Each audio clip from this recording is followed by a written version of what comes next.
Hey everyone, it's Will, Gamerdad, with another video for you.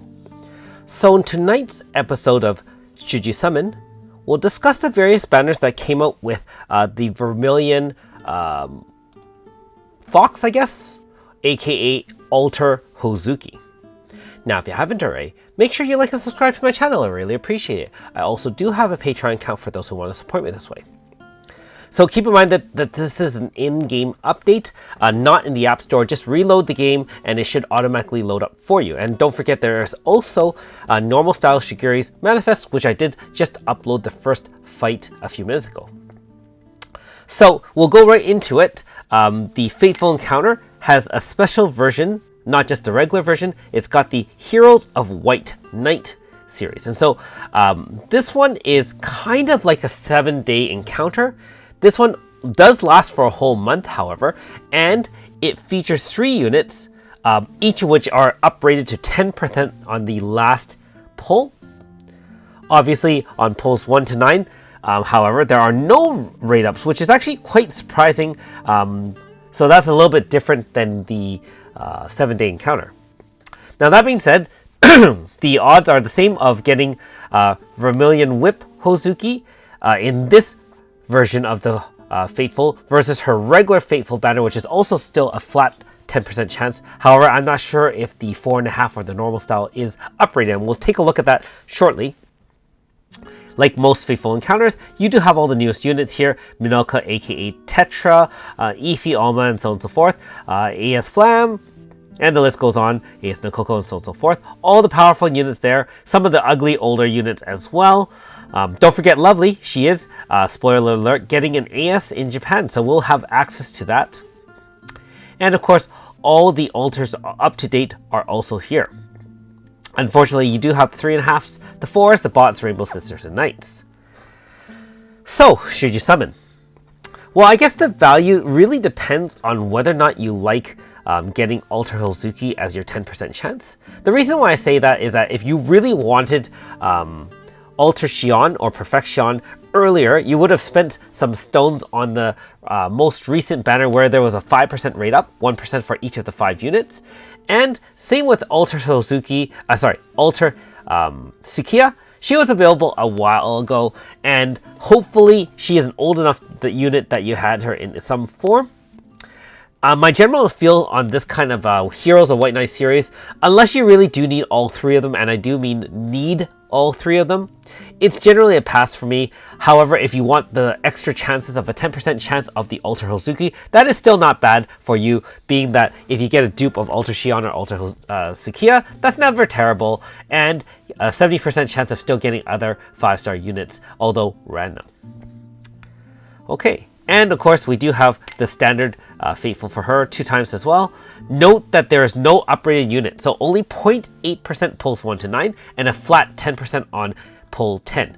If you're strictly speaking odds-wise, this one does have a higher chance of getting Vermillion Whip Alter Hozuki because of pulls 1 to 9 being uprated 8.8% as opposed to the previous banner where there was no uprate except on the 10% on the last pull. So bear that in mind. If you are spending stones and you really only have a limited number of paid stones, this would be the preferred one.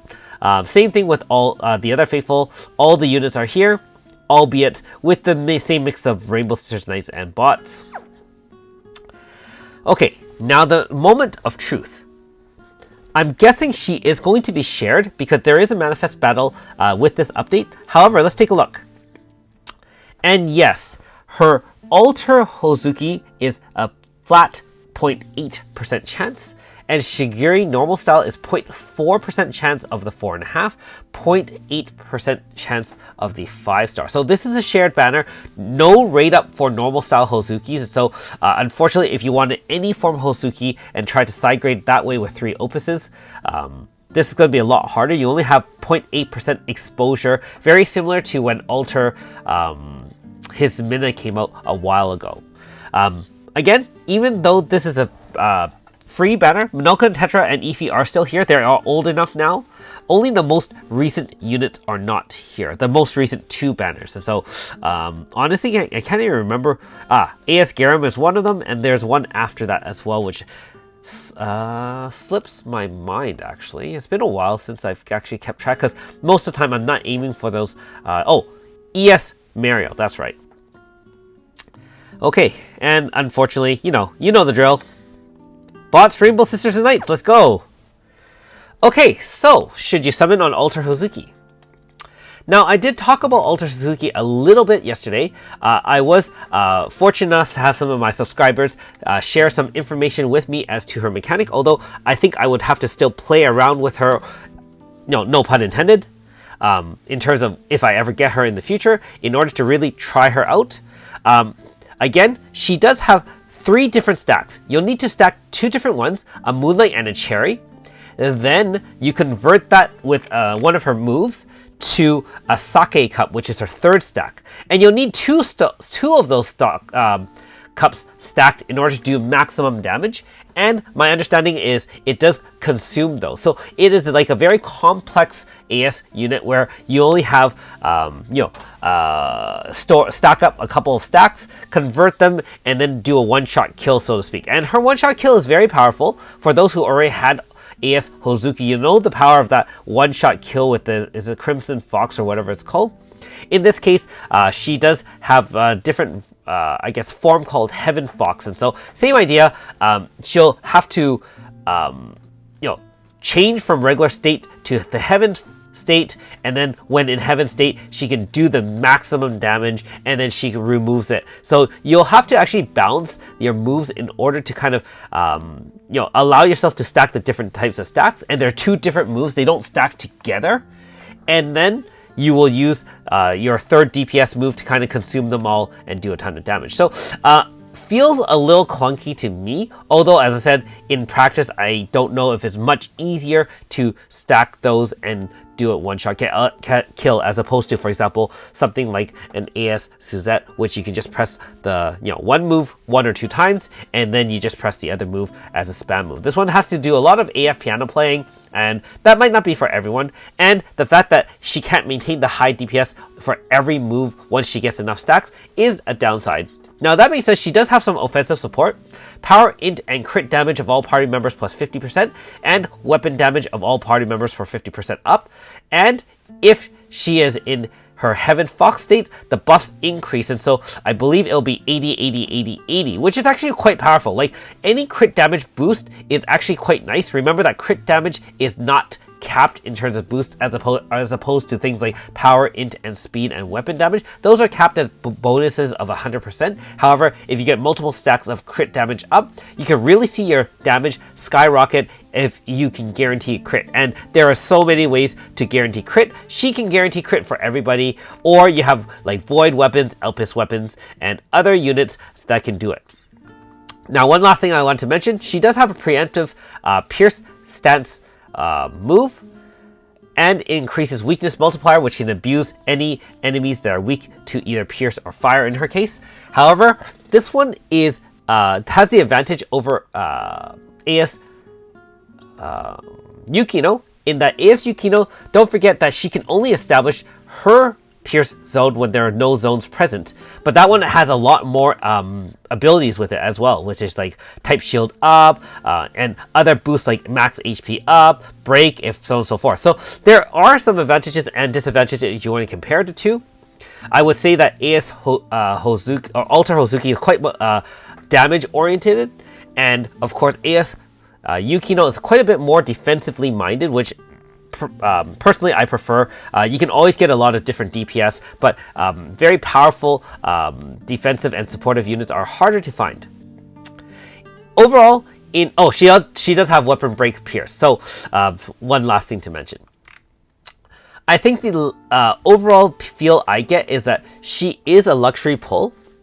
I feel that if you really wanted something specifically for Fire Pierce, I think she is currently the most powerful Fire Pierce unit out there.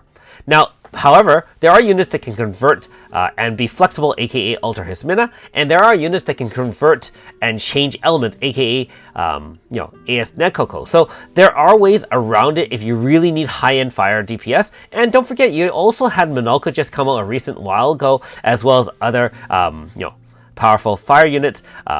Alter Sukiya comes to mind. She's not the most powerful DPS, but her buffs really more than make up for it. Not to mention she can set Fire Zone, whereas this one is only Awakened Pierce Zone. So overall, in conclusion, unless you're really lacking in fire DPS, I would do a pass. There are other units coming up which may be more preferable, and let's be honest, you might still be poor. Even with the increased logins of 100 per day, you might not have enough to kind of dedicate towards a banner such as this, especially if you're saving for future units. We still have the foresight of future technology in terms of looking at Japan, so they're a few months ahead, so we know what banners are coming out. I won't do any spoilers here, but we know that there are some sought after units that you might want to go for then instead. Okay, so I know that there are some people who would consider her waifu, and so obviously 10 out of 10 banner. However, for the rest of us, go pass on it, save your stones for a future one, especially if you do have normal style Hozuki, in which case you can go side grade using 3 opuses. As I mentioned yesterday, I will be grinding this one out. I will not be summoning on this unit. However, let me know your results if you are pulling on this banner. I want to see the glory. And I really don't want to see the pain, although I can sympathize with you if, by chance, you don't do well on this banner. Otherwise, moving on, I'm going to be finishing off that 37 million XP on Shigiri's Manifest and coming back to you with another video, hopefully, if not later tonight, maybe tomorrow, to finish off the second and more difficult battle. Anyways, thanks for watching. We'll see you next time.